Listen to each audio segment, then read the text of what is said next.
Greetings, friends, and welcome to another episode of The Mistake Zone, your weekly dose of our lives and the mistakes within them.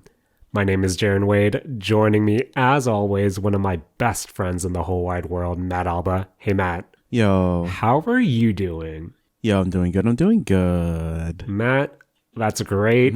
Unfortunately, I'm not feeling that great, but I'm feeling better, Matt. I'm feeling better. You're feeling better. We're recording a bit later than we usually record, which I, again, want to thank you for, pushing this recording time a bit back, and I appreciate it. I wasn't feeling the greatest during the time we usually record, and I apologize for sounding a bit nasally for this episode, and hopefully I won't sniff that much because no one wants to hear someone sniff. But Matt, Yo, Jen, we got editing. It's fine. Thank you, Matt. Once again, I appreciate all your support. But Matt, I want to start off with a little experiment. We might end up cutting this, but do you have Steam open? Yes, I do. Could you click on, I believe it's your activity feed to see what all your friends are up to? Okay. Oh, God.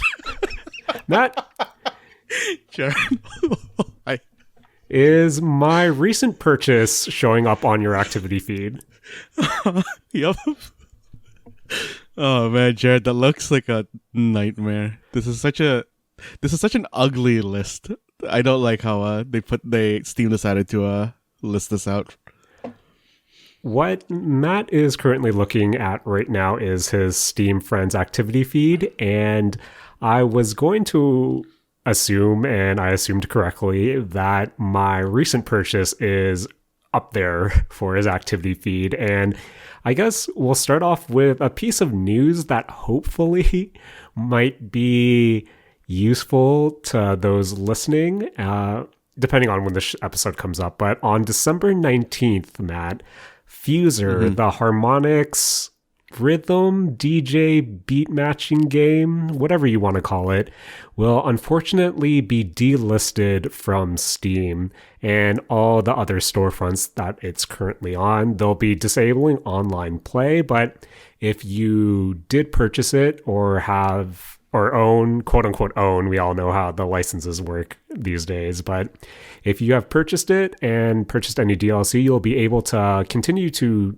re-download the game and play at least the single player portions, play the single player DJ mixing and whatnot. But unfortunately, the game is going away, Matt. And I know Fuser in itself from Harmonix was essentially the game at least the video game version of would you call it a board game that they released a few years ago, the Drop Mix? Yeah, I don't know if I would call it necessarily a board game, but like that was definitely an interesting little peripheral that they had for this game. I know that linked to an iPad, but it did have its own physical cards, but essentially the idea behind Fuser is it takes what Harmonix has kind of been known for, at least since the days of Guitar Hero and Rock Band, where they take master tracks and they separate it into different stems. So you'll have the vocals, you'll have, say, the drums, you'll have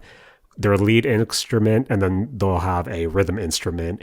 And the thing that both Drop Mix and Fuser does is you're able to mix and match all these different stems with one another. So you might have the lyrics from Low by Flo Rida, and then you might have Starships by Nicki Minaj, you might have the drums, and it's essentially mixing and matching all these different stems to create your own kind of weird mashups and DJ mixes. And I think it was something that I was always interested in, but at the time of release, I think the introductory price was a bit too high for me.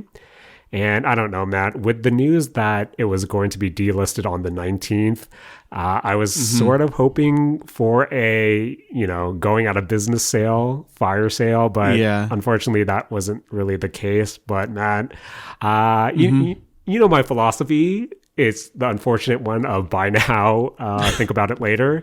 Jaren, the buy it all price on this Steam page is not a small number. I didn't buy it all, Matt. Oh, okay.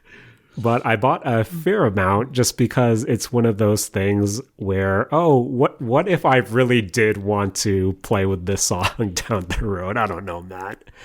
But yeah, I guess, Matt, what do you think of the state of harmonics right now?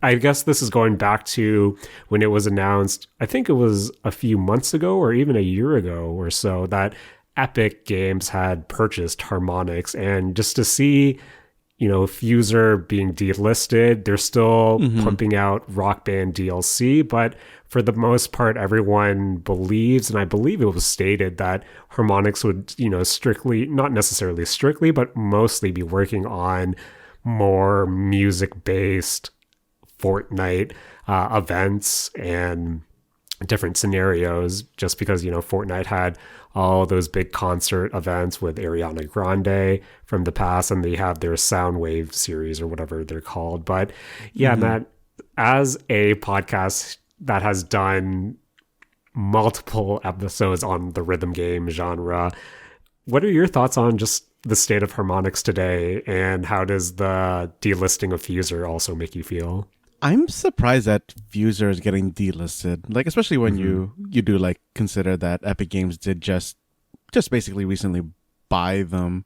I would have honestly thought that Fuser and just kind of the way that Fortnite works, I would have definitely thought that there would have been some kind of like cross promotion. I don't know if cross promotion is the right word, but like some kind of like implementation of the way Fuser works into Fortnite in terms of, I don't know. I always just imagine something like, oh, now you get like pieces of gear that just literally just generate music all the time, which would probably not be, an strategically ideal thing in Fortnite, but that would be good memes in Fortnite, I think. No, that definitely would. But yeah, I was also kind of surprised to see Fuser, the announcement that it will be delisted, just because, as I said, Rock Band still continues to get weekly DLC. Sure, it's only one or two songs, but it's still something that is released on a regular basis. But you have to imagine that takes a skeleton crew at this point, where it might be all hands on deck just to see how they can integrate music or any other music adjacent functions or kind of components, mechanics into Fortnite right now. So I don't know, Matt. There's something that when I saw that announcement that Epic Games was going to purchase Harmonix, I thought, okay, at least I guess you know me, Matt, as long as these teams are getting the support that they need, the income that the developers and all the staff need, that's great. But at the same time, as someone who grew up with the Rock Band games, the Guitar Hero games, and loved Amplitude, it kind of makes me sad in a way that we might not see. Well, it doesn't seem like we'll see any more innovation in the rhythm games space from Harmonix, but who knows? Fortnite being the platform that it's becoming, maybe we'll see something. But yeah, if you were ever interested in Fuser and you're listening to this before the 19th, maybe check it out. Purchase the game and some of the DLC, because after the 19th you won't be able to. But Matt, I'll let you know maybe next week how my crazy monstrous mashups become. But yeah, I wanted to save that just to see your reaction, and Matt, I think that was worth the wait. Wait, sorry, before we go too far away from this, Jaren, did Fuser not do well? So I think a lot of the discourse around this announcement revolves around the fact that it's really difficult. It seemed really difficult for the game itself to actually find a footing, just because it has, so much licensed music in it. I believe they stopped releasing DLC for it for May this year. So I think from then the writing was on the wall, but it's true. I believe this game could never find a footing on, say, Twitch, where the moment you play any of the songs, any of the stems, it would probably be immediately flagged for copyright. And I think in a more ideal situation, this is where Fuser would thrive. We see the uprise on Twitch of all these different music-based channels, all these different DJ sets, and I really think that Fuser could have found a home on Twitch if, it wouldn't be flagged instantly for the music it played, just because I think the idea itself is pretty novel, but kind of at the same time, I do remember when the game initially came out and I was following it for the most part, and to see the initial reception of, at the $60 entry price point or the full price point, it wasn't really that much content in it.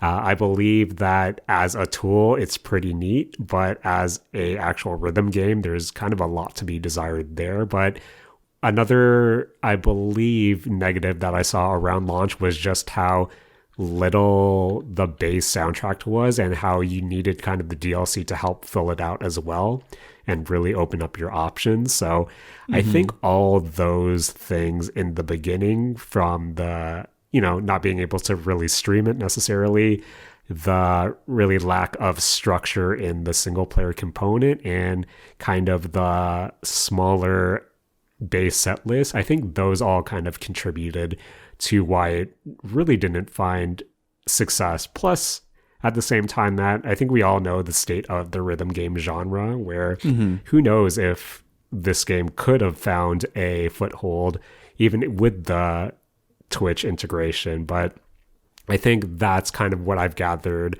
from all the discourse coming from this announcement. But yeah, I think it is something that I always want to check out, and I guess I'm kind of forced to pay, not necessarily a premium, but kind of just to grab everything I want before it ultimately goes away. But yeah, Matt, I don't know. Has there been any games for you lately that have been delisted that come to mind, or that have affected you in some way? I don't think so. Like, I feel like the last game that I remember that happening for a game that I actually played was Shattered Horizons, and that was probably like a decade and a half ago.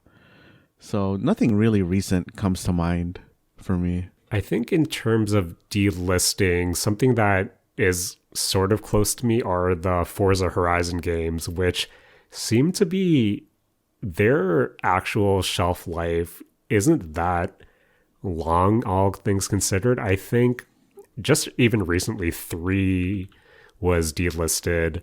You can still get 4, you can still 5 just came out last year as well. So I think that's always something that I keep in mind as well, where from a video game, conservation standpoint, just to see games like this get delisted, there is that kind of pit in my stomach of, oh man, it's wild to think that, on the 20th, Fuser just won't technically, it will exist for those who own it, but like from a preservation standpoint, I wonder how all these different organizations really try to tackle these things, because man, Matt, just thinking about all the, say, like the Flash games that we played as children growing up, and I don't even know if half, though, not even half, even if like some of the games we played growing up still exist. But I guess before we move on, Matt, is that something you kind of think about, video game preservation in a way, or are you just playing whatever you have your hands on? I mean, I'm mostly just playing whatever I have my hands on. I feel like I feel that more from a board game point of view. Oh, okay. Just because board games, just from the way that board game production works, they don't constantly make, I guess, for lack of a better word here, designer board games, like stuff like stuff like Catan, Monopoly, and like just popular games like that are always going to have like a constant cycle. But the more kind of niche-ish games, or the more like designer board games that I mentioned before, only get one print run, and then once that stock is out, it's out, and then you're paying scalpers for versions of the games, or actually more likely like used versions of the game that came out, and you're just praying that a reprint happens. Oh man, that's actually something I've never really thought about, but you're right. just how, oh man, Matt, I think this is definitely something we can explore in a maybe standalone episode or somewhere down the line. Just the idea of board game preservation, just because, yeah, that's something I honestly haven't thought about. And man, that's kind of a bummer now that you really put that out in the open. But, oh man, that, you know me, no sad anime, but all of a sudden this became a sad podcast. But, oh, speaking about sad anime, Matt, I also have to apologize, Jared, to you. I didn't get to watch Damn. the quintessential quintuplets movie. Damn. Matt, we tried. You tried? We tried. We looked, and unfortunately, it wasn't playing in our area. Damn. But one day, Matt, I promise, one day I'll watch that movie and we'll talk about it and I'll feel sad all over again. So, Matt. Yeah. I mentioned Forza Horizon, and that really brings me to one of the games I've been playing this week. And it's actually something we talked about recently, just because it was actually announced pretty recently as well. I'm talking about Need for Speed Unbound, the new Need for Speed game from EA Games and Criterion Games. And Matt, we actually talked about this, I believe, maybe 6 weeks ago or so, just because that's how, like how close to announcement to release it's been. And I've been playing Need for Speed Unbound through Xbox Game Pass. It's not on Game Pass, but since you do have some EA Play perks, you do get a 10-hour trial to play, I guess the first 10 hours of Need for Speed Unbound. And Matt, this is the stylized Need for Speed. It's not necessarily anime Need for Speed. I would kind of relate it more to street art, hype beast culture, just because there are a lot of different fashion brands in the game as well. But the thing with Need for Speed Unbound is all the different stylistic changes that they applied to the game based, especially compared to some of the previous Need for Speed games, where the open world is realistic, your cars are realistic as well, but the characters themselves, your character, the protagonist, and all the supporting characters are in this cel-shaded, I guess, style. And of course, as we discussed a few weeks ago, all the different kind of stylistic effects for your car, from the smoke or having graffiti wings or a graffiti crown appear on top of your car when you do tricks. Well, not necessarily tricks, but drifts, air, you hit the nitrous. All those get kind of inserted as well. I think the way to really describe it is, it's essentially if you were to take a real life photo and then you essentially graffiti sketched on top of it. And that's kind of all the different effects that they call tags and samples in the game itself. But Matt, there are a few things that with Need for Speed Unbound that I kind of can't tell if I'm really into the game or not. And of course, this is based on the 10 hours or so that I have played. But Matt, before we really get into it, can I tell you something that's classic Jaren? What is it, Jaren? So, light spoilers, but this is also a PSA for Need for Speed Unbound. Basically, in the prologue of the game, you select your starting car, you do a bunch of races, and then essentially not necessarily the climax, but the main conflict happens that really puts you into the start of the game. And essentially all the money you make in the prologue is lost when the conflict happens, and then you're essentially you time travel 2 years into the future to start fresh on the street racing scene. And Matt, as someone who pocketed, I think it was around 50K before the reset, all of that gone. And you know what you can use this money on, Matt? Cosmetics. Yep, Cosmetics for your characters. So even though I played for 2 hours, I reset the game, deleted my save file, so I could essentially re-earn that 50K and buy all the different cosmetics for my character. Wait, do you get your like 10-hour time back from Nope. Oh, sorry. So Matt, as someone who only had 10 hours to play of Need for Speed Unbound, I spent an ungodly amount of time not only resetting the game, but customizing my character. Okay. Yeah, So- that's Jaren. That's classic Jaren all over. And Matt, there were a bunch of anime adjacent shirts that I needed to purchase for my character. So Jaren, what's your character rocking right now? So Matt, there are all these different brands from Versace to Vans to all these other ones that I really haven't heard of, but it is in this, streetwear hype beast kind of aesthetic.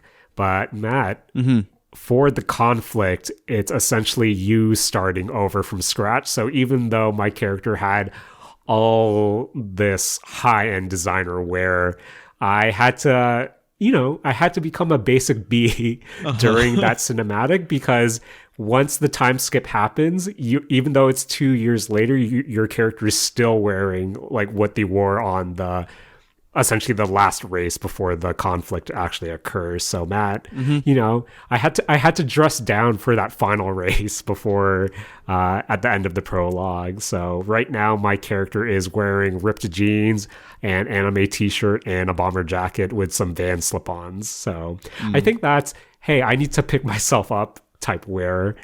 And actually, before I continue, after the conflict happens and then the 2-year time skip takes place, you actually start off as essentially an Uber driver, which I think is a really cool little aside for a racing game, especially an open world racing game. I know with stuff like, GTA and with the Forza Horizon games in some capacity, you do have the taxi mini games or escorting, some Horizon staff member from one location to another. But to actually see the gig economy and all these different ride shares be referenced in racing games, especially the open world racing games, I thought was a really neat touch. But Matt, as someone who has essentially played Forza Horizon weekly since it launched, just because, Matt, that's how they get you. It's a service game. You need to get all the different cars. I had a hard time adjusting to the physics and I guess how Need for Speed Unbound really controlled. I started off with the Nissan Silvia car. I'm not actually sure what I started with, but I honestly really hated it. I know our friend Julian also downloaded the trial as well, and I believe he picked the same car, and we came to the same conclusion where we just really didn't like how the Nissan controlled. And again, this is a more arcade racer compared to the Horizon games, which is kind of still an arcade racer, but more so towards the simulation side. So it's a lot of, I need to really brake or really maintain my speed or slow down when I'm taking turns there, as opposed to Need for Speed, where essentially, you need to hit L2 and then hit your joystick to one direction to start drifting, where it's a different mindset that I really had to kind of get adjusted to, just because I'm so used to how Forza Horizon controlled. And honestly, with that Nissan car, I really wasn't having a good time with it. When I did the reset and I chose the Lamborghini as the starting car, it was a bit better. I had to adjust the tuning as well based on some recommendations I found online. But I think once I had a different car, I adjusted some of the kind of control settings. I was actually enjoying it a lot more. And I think one of my issues with, not necessarily issues with Unbound, is that it's actually a pretty difficult game, especially for me who played the Forza Horizon games a lot more casually. I think with the Forza Horizon games, you have the luxury of being able to rewind if you make a mistake, at least in the single player component, where, I took this turn wrong, or I crashed into traffic in one of the street races, I'll just hit Y, rewind a few meters back, and take it, take it really better. And, That's wild. that's how I play the games, just because I'm there for a more casual experience. But with Need for Speed Unbound, considering it's a street racing game and you have a lot of civilian NPC cars on the road, it is one of those instances where I found myself crashing into a car, or like, oh, this straightaway has two cars on both lanes that I can't necessarily avoid, hit them, and I go from first to like seventh at the finish line. And the thing with Need for Speed Unbound is that, one, this is something that I haven't really seen before, but depending on your difficulty level that you choose, Matt, you only have a set amount of retries you can do for a race. Oh. On normal, you only get 4 retries. Easy, you get like 10. I believe hard, you get 2. And that's something I wanted to ask you about, Matt. In something like a racing game or a time attack game, how do you feel about a limited number of retries? Wait, so just to clarify it a bit, what happens if you use up all your retries? You just can't restart the race anymore, and whatever you finish with is what you finish with. Oh, that's kind of wild to me. Just because, like, I'm assuming that, are these like story-based races, or these are just like random races? Oh, these are random races. Oh, if they're random races, I feel like that's fine. I'm surprised that like it does limit the retries though. I mean, I guess I kind of understand why game design wise they would want to do that, just to, I don't know, make it so it's not farmable. Because I'm assuming that once the race is done, it like disappears from like whatever selection menu you can like get to it from.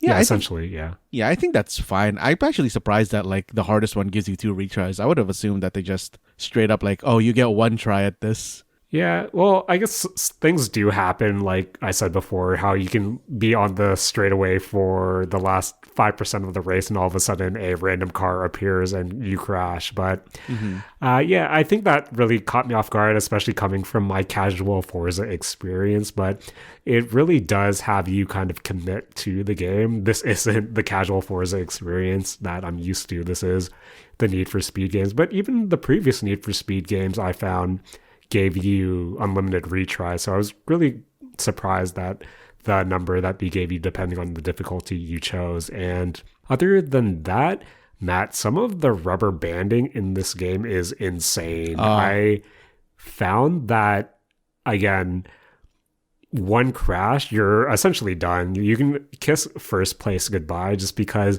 the CPU can catch up to you relatively quick with one mistake, but whoever is in first place, if you're say in 5th or 6th or something, if you say you were to hit an NPC car on the way in the start of the race, you can honestly kiss first place goodbye, just because for some reason the first place car in all of the races I've played is actually really brutal.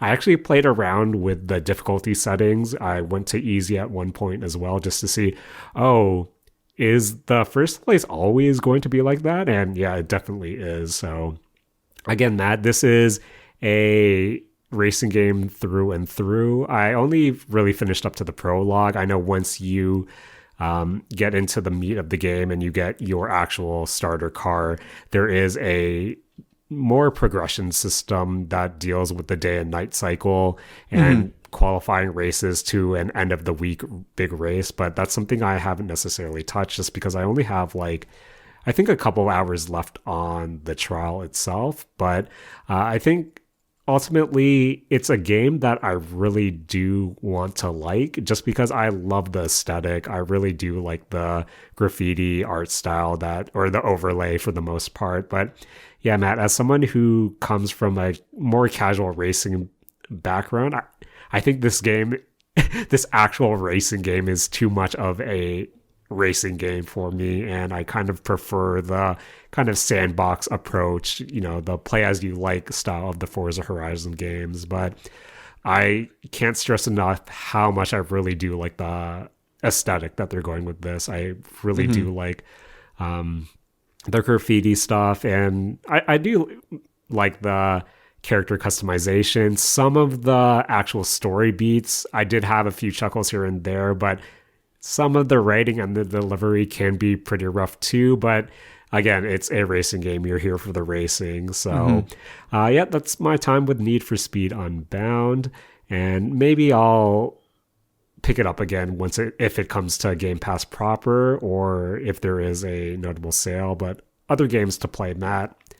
But before we move on from Need for Speed Unbound, just one thing that really caught me off guard this week. Was it? As we've said multiple times, we're Canadian based, and this game launched at full price. I believe either $79.99 or even $89.99. Oh, that's rough. But Matt, like a week later, Amazon and like EB Games was selling it for like a week-long sale of $49.99. Like legit a week later, which I thought was wild to me. Physical copies or like digital? Yeah, physical codes? copies. Oh, damn. Like, have you ever seen like? Does anything come to mind of going on sale like that fast? Like literally a week later? I don't think so. Like, is the game doing bad or something? I don't know. I haven't really seen any sales figures for it, but that's something that I wanted to point out. Just the total whiplash of how cheap this game actually was like a week later. But yeah, again, that was my time for Need for Speed Unbound. If I do Jaren, want... Did you buy it? No, I didn't buy it. Oh, okay. Matt, I have all this Fuser DLC that I bought. So. True. But yeah, I think when I was actually exploring the kind of all the customization options before we move on, Matt, I think one of the late game unlocks, I believe it's most likely tied to you finishing the story, but one of the car horns is, of course, the rapper A$AP Rocky appears in the game, voices a character. And the final car horn is just him going like beep, beep, beep, beep, beep, beep. And that, I love when games do vocal ad-libs for their unlocks. I believe, was it Dead Space that also did it? That's one example where you got the handgun and whenever it shoots, it went like pew pew and stuff like that. Yes, yeah. I'm a sucker for that, Matt. That's the equivalent of anime OP as ED levels of love whenever I see that in video games. But yeah, Matt, that's Need for Speed Unbound, at least the prologue. But yeah, make sure to buy all your clothes before the time skip happens, friends. So, Matt, speaking about fancy clothes, I believe last week the game industry put on some fancy clothes to celebrate the Game Awards 2022, hosted by Jeff Keighley. Matt, do you remember the Electric Playground? Very vaguely. It kind of trips me out that what I remember of the Electric Playground was it starred Tommy Tallarico and Victor Lucas. Starred I use loosely, but they were the main hosts. But you also had Jade Raymond and Jeff Keighley doing correspondence for it as well. And just to kind of see where everyone ended up, Jade Raymond being this more or less prominent figure in the games industry, Jeff Keighley being this super host, Tommy Tallarico being Tommy Tallarico. I'm not sure what Victor Lucas is up to, but man, Matt, wild where people end up. But Matt, the Game Awards happened last week, and in between some puzzling winners to me personally, which I won't get into, some unfortunate stage crashing at the end there, but in between all of that was some game announcements. And I think for the rest of the episode, we wanted to go through some of the notable announcements that stood out to us, that made us excited and made us, just hyped about the upcoming games in 2023 and beyond. So, Matt, what were some of the standout announcements from the Game Awards that caught your attention? Jaren, I think one of the kind of like big surprises to me that came out, I don't know if it was like, I can't actually remember if it was at the Game Awards or like just after it, but like Vampire Survivors being free on mobile. was a wild one to me. Yes, that was one of the announcements that really caught me off guard. I know just recently they announced the first piece of DLC was coming out, and I thought that any Vampire Survivors related announcement on the Game Awards would relate to that. But yeah, they announced that it's coming to phones, it's free to play. And Matt, as someone who has played a pretty hefty amount of Vampire Survivors, and as someone who has played mobile games on devices that, let's not say we're on the older side of things and their age was showing, Matt, my first thought was, how poorly is Vampire Survivors going to run on mobile devices? Yeah, I think about playing it on my phone, and my phone's 5 or so years old, and I'm pretty sure that at around 15 minutes, unless assuming that the game on PC is the same as the game on phone, at 15 minutes, I'm pretty sure my phone's gonna eat it. Yeah. Even when I was talking about my old iPad a few weeks ago, considering that it crashes during some instances of Project Sekai, I'm pretty sure my iPad Air 2 previously would kind of die by the time the 15-minute mark happens. And yeah, when I saw that announcement, I had really no interest in actually playing it, just because when I have the Steam Deck to have it. Unfortunately, I did not win the Steam Deck during the Valve giveaway during the Game Awards. I believe you didn't win either, Matt, unfortunately, as well. But yeah, I think the mobile announcement for Vampire Survivors did nothing for me. It's more a curiosity type thing that we discussed, but in terms of actual Vampire Survivors news, it is the new DLC content that is coming out, I believe, on the 15th. So that's something we can discuss next week as well. But moving on, another announcement that actually caught my attention was Judas. I'm going to take this from the Steam page. The synopsis they give states, disintegrating starship, a desperate escape plan. You are the mysterious and troubled Judas. Your only hope for survival is to make or break alliances with your worst enemies.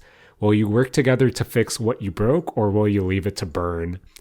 Judas is a narrative FPS developed by Ghost Story Games, a studio led by Ken Levine, director of System Shock 2, BioShock, and BioShock Infinite. Matt, I think when this Judas trailer played, I was instantly excited, just because I think the BioShock games, at least BioShock 1, does hold a special place in my heart, because that was the first Xbox 360 game I actually purchased for the system at the time.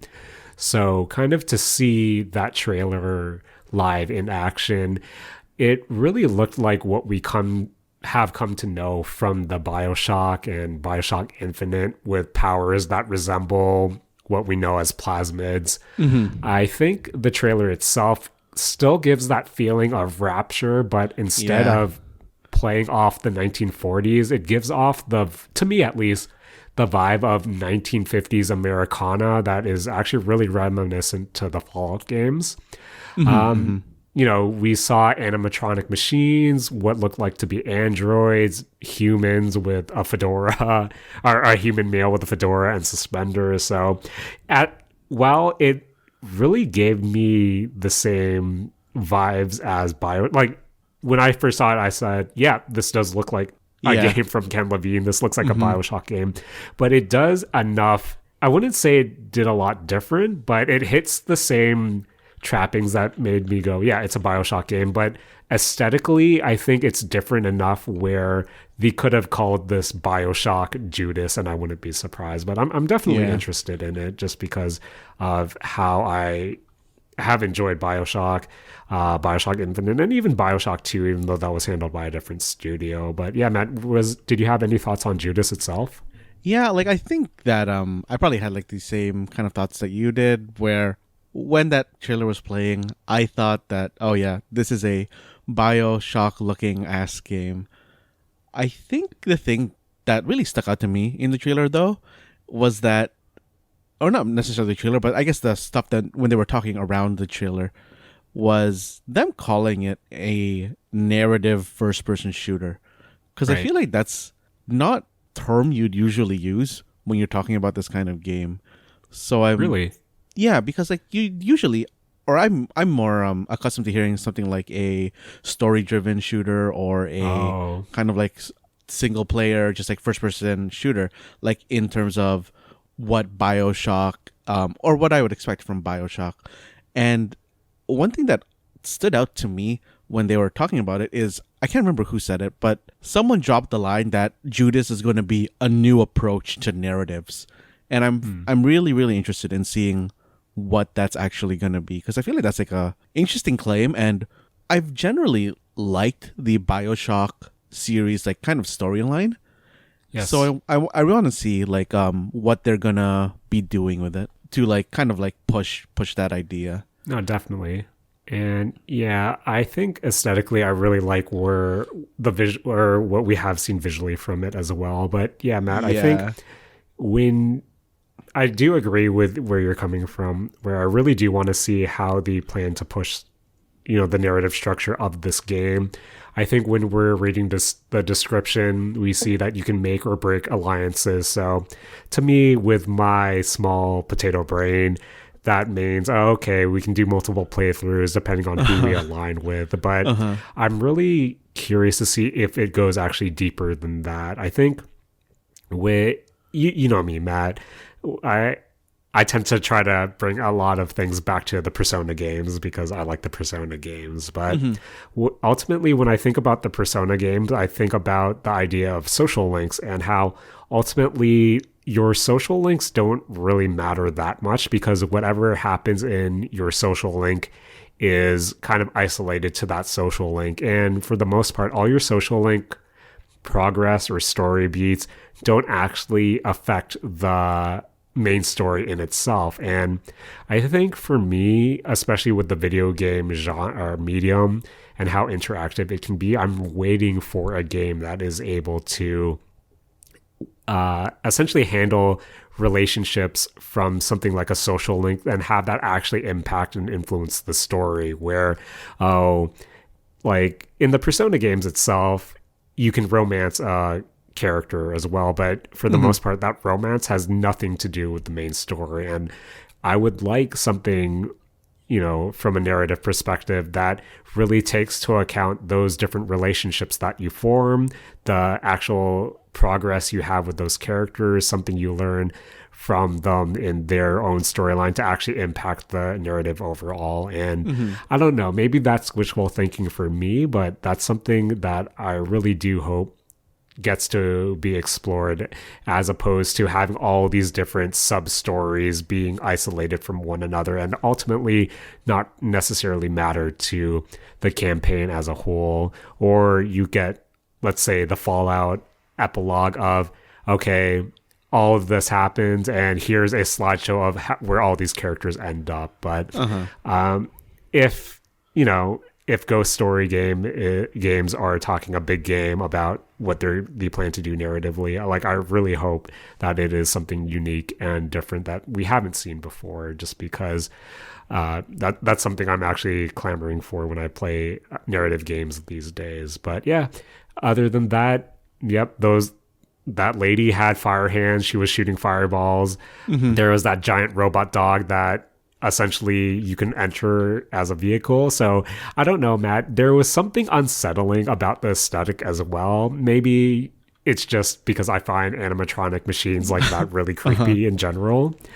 But there was something a lot more unsettling about this compared to what I'm used to from BioShock. So I'm actually really excited to see where Judas goes. But again, we all know how BioShock Infinite showed off great when it debuted, and the commercial release wasn't necessarily something, it wasn't fully what everyone was expecting from the debut trailer. So I guess we have to stay cautiously optimistic. But yeah, I'm really excited to see where this goes as well. Same. So I think like next, Jaren, I want to talk about two games that I think are filling kind of the same niche that were both All right. covered during the TGA, which are Blue Protocol and Wayfinder. Okay. Jaren, as far as I can tell, both of these games are massively multiplayer RPGs where you're doing an action combat type system. And I'm surprised to see like two of them coming out or being like covered at the same time, because I feel like that's very, at least back when we were playing MMOs, it was very rare to see action-based MMOs in development. Like I guess recently there was that Amazon, Oh, New World? yes, New World that came out, which I guess is also filling in that same niche. Yeah. But I'm surprised to see like both of these games, and I'm honestly very intrigued by both of them, but I also don't want to jump into an MMO, Jaren. Like, No, I know where you're coming from, Matt. And I think Blue Protocol has been a title that has been on my radar for quite a bit now, especially in a post Genshin Impact world. I remember attempting to sign up for one of their closed betas, but not being chosen to actually participate in it. But speaking about New World, I think with the Blue Protocol announcement at the TGAs, I think it was revealed that at least Amazon Games is handling the publishing end for at least the Western release. So I think that was surprising. But yeah, Matt, when I saw the Blue Protocol trailer on the TGAs, I said it last week, it's that PTSD of playing Genshin Impact daily for a year straight, where I think there was a time where I would be really interested in seeing Blue Protocol and trying it out. But again, that it's a post Genshin world where I don't know if I can really sink my teeth into it comfortably. But I don't know. Like I said with Infinity Nikki last week, it's something that I would like to jump into just to try out. yeah. Because I'm a sucker for exploring open worlds, but at the same time, it's not necessarily something I can see myself sinking my teeth in these days. But yeah, it looks pretty at least. Yeah. The thing is that like I wish at least one of these weren't free to play. Like, I feel like I would feel safer going into one of these games if there was buy to play. No, I totally know what you mean. Which, again, that was the sentiment we had last week when we talked about Infinity Nikki as well. But Matt, speaking about pretty trailers, Armored Core 6, the new title from Software. And speaking about, you know, a post-Genshin world, we're in a post-Souls world from Software. Matt, I don't know about you, but I don't have a connection to the Armored Core games, but I did see a lot of people really excited for this announcement. But I also saw a lot of people asking the question, how does this relate to the Souls game? And I guess with the announcement of Armored Core 6, do you have any affinity for this franchise? Or is this something in a post-Souls world that you're interested in? In a post-Souls world, I am interested in seeing what FromSoft is going to do with this game. But like, as far as my history with Armored Core goes, I don't really have much of one. I always feel like I lumped Armored Core and MechWarrior into the same kind of bucket. Yep. And I was never really too much a fan of MechWarrior because I felt like I like mechs. I like the general designs of like stuff inside of MechWarrior and inside of Armored Core, but the usual gameplay that is encompassed within MechWarrior, and I guess I actually have no idea if it's actually like this, but how I assumed Armored Core was going to be just based on gameplay videos felt a lot more war gamey to me than look at these magical, fantastical Gundams like fighting each other. And I always felt that was a little bit of a turn off for me, especially when you can't god mode it and just I'm just gonna play with cheats real quick, do a free match where I can just put a billion missiles on this mech and shoot them all out. But yeah, I'm wondering what's gonna happen with this game. Jaren, okay. One of the things I actually did really, really like about MechWarrior on the few times that I did get to play it was those were games where I could use my the joystick and like the throttle stick. I can't remember the actual name for those things right now, but I don't know if Armored Core is going to support that, but I kind of hope it does.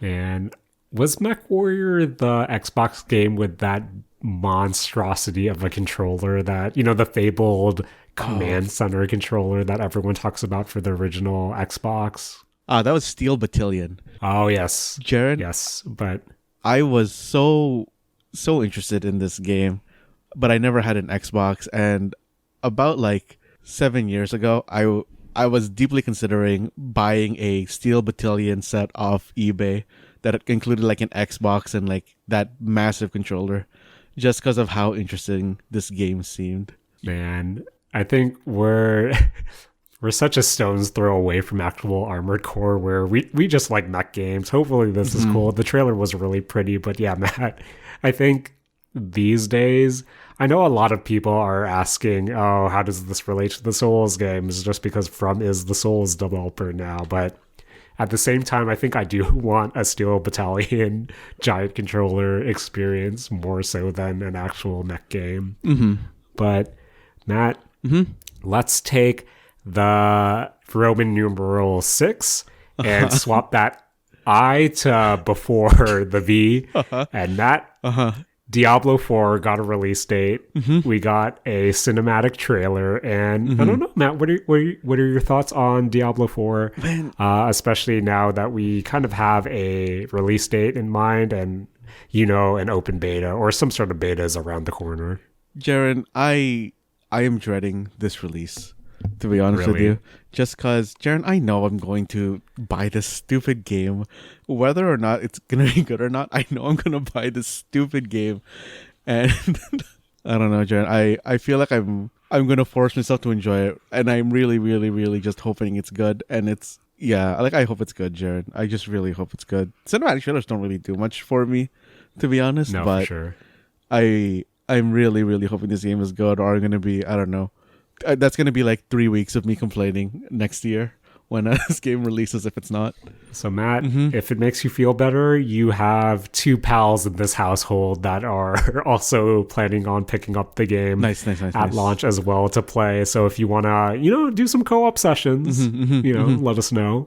All right. Yo, for sure. But Matt, speaking about June release dates, we got another June release date on at least the pre-show of the Game Awards. And I'm talking about, Matt, got to take that Roman numeral I and put it on the other side of the V again. Street Fighter 6 launches on June 2nd, 2023. We had a new trailer that showed off the characters DJ, veteran Street Fighter, of course, and newcomers JP, Marissa, and Manon. Matt, have to give a shout out to Manon.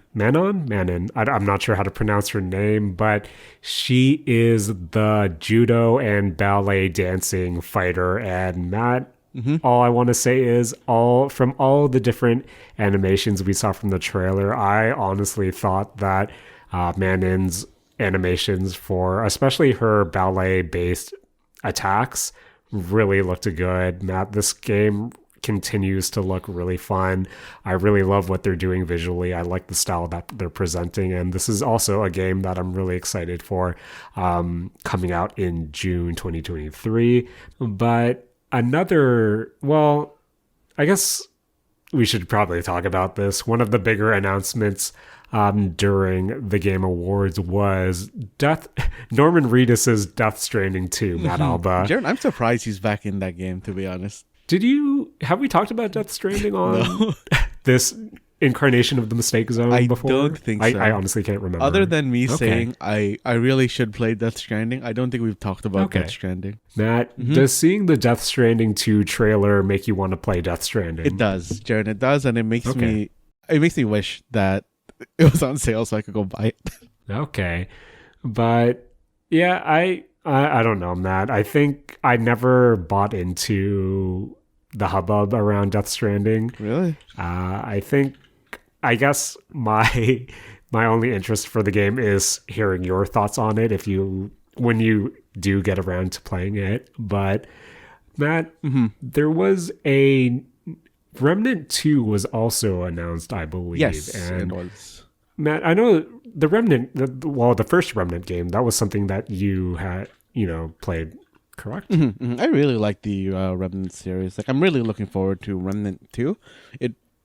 From what little there was in that trailer, it does just look like more Remnant. So I'm really looking forward to that coming out. And I don't know, I feel like now that I'm thinking about it, that is probably one of the first games that I ever bought DLC for that was given to me for free on Epic Games. I think that's how they got me. Oh, Jared. really? That's how they got me, and now I'm going to probably be buying their sequel. Okay. Matt, based on your time with the original Remnant, is there any specific gameplay change or I think, just any sort of change that you want to see incorporated into the sequel? I hope that they give the abilities a bit more variance. A lot of the abilities in that game were either throw a thing down here and it makes an AoE, or throw a thing over here and it creates a summon that like will attack for you, kind of like a turret, or it falls into like we're going to make your bullets do a different thing.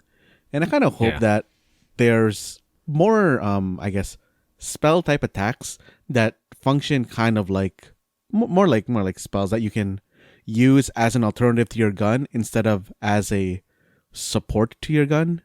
Even though I'm sure that's probably not how that's gonna go. Okay, cool, Matt. Well, speaking about spells and magic, Matt, Bayonetta Origins, Cereza and the Lost Demon was actually a surprise announcement that I think people who I haven't finished Bayonetta 3, but apparently there was some references in one of the side missions or side chapters that really does reference this. But essentially, this game will be released on the Nintendo Switch on March 17th, 2023. This is essentially before Bayonetta becomes who we know today.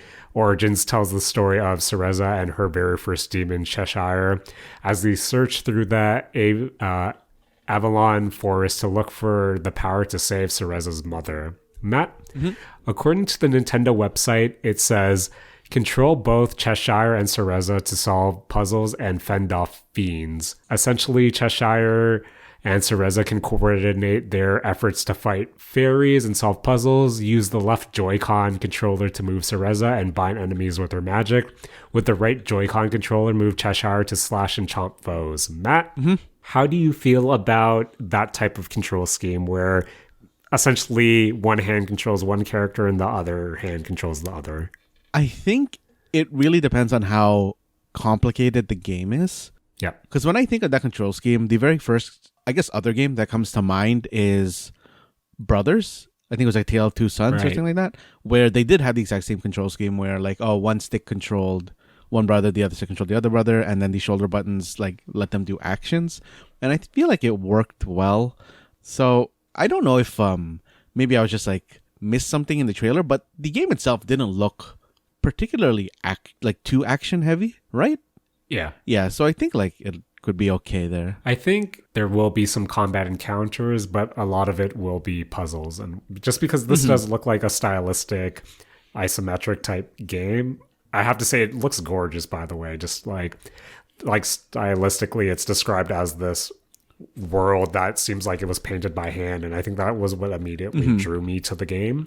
But when I read about the control scheme, that's where I was a bit iffy on it. To me, like the art style honestly reminded me a lot of, or looked like a lot better of a version of like Final Fantasy 9. I don't know if you really remember like how that looked. Yeah, I can kind of see where you're coming from.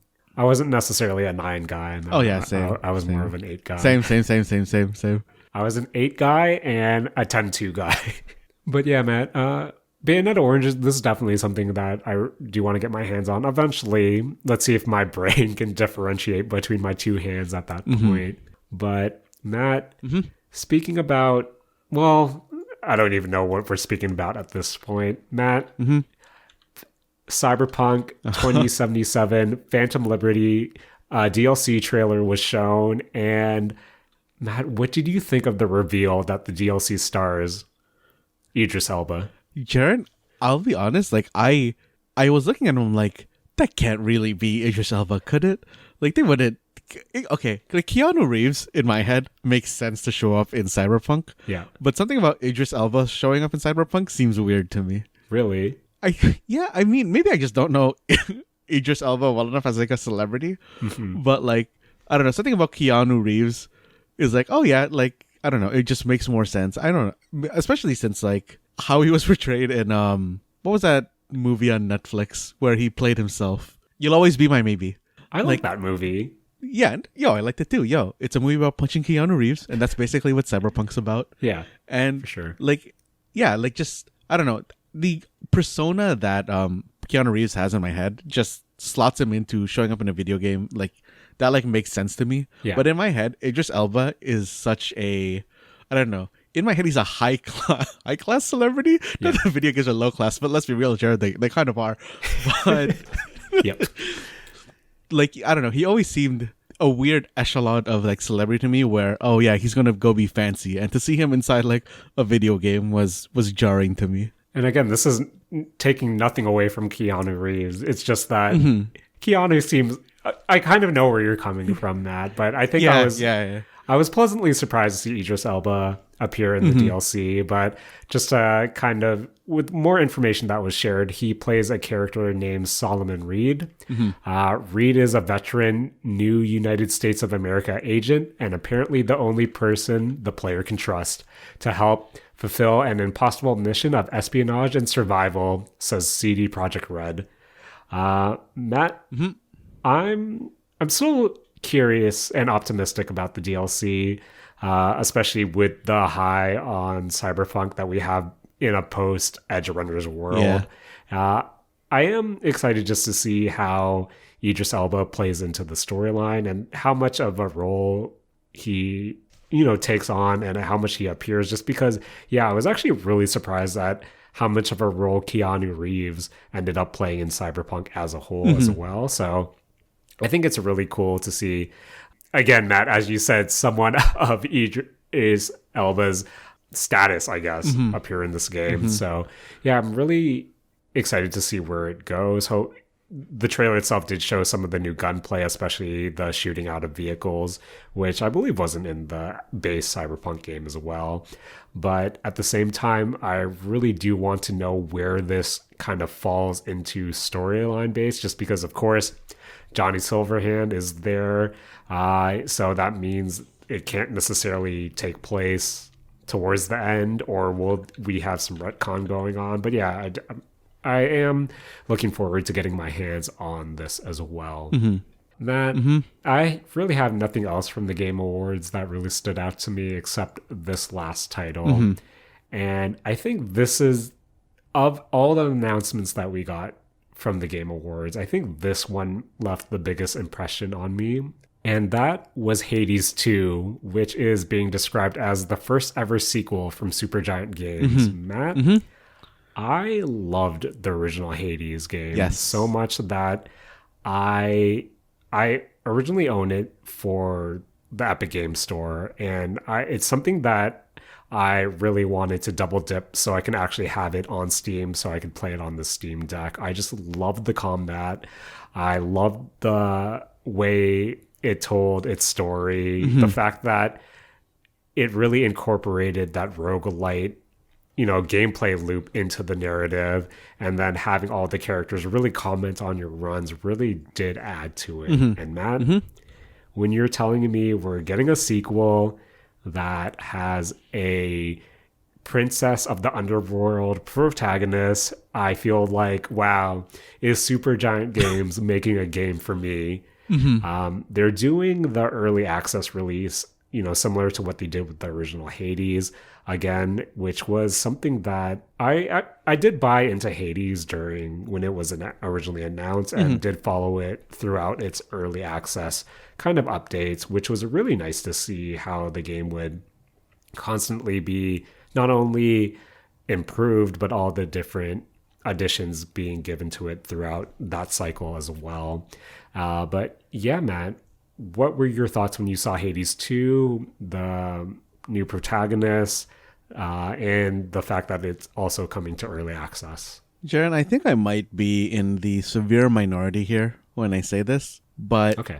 When I saw that Supergiant was putting out a new game and I was watching that trailer and it turned out to be Hades 2, I was so disappointed. Really? Yeah, just because, like you said earlier, this is Supergiant's first sequel. Yep. And I don't know, that was just so surprising to me to see it be Hades 2. Like I was watching, I was like, oh, this art style is very Hades-esque. I guess they're kind of just gonna stick with it. And it's like, oh, they have that same that crown thing from Hades. Yeah. Like, oh, that's kind of weird to like bring into another game. And then when they revealed that it was Hades 2, I was like, oh, Jaren, I think I got my fill of Hades with Hades. Like Okay, fair I never, enough. I think I only ever did like 3 or 4 complete runs, which is really just Yeah, like, as far as the game goes, like basically the start of the game, really. yeah, But I don't know.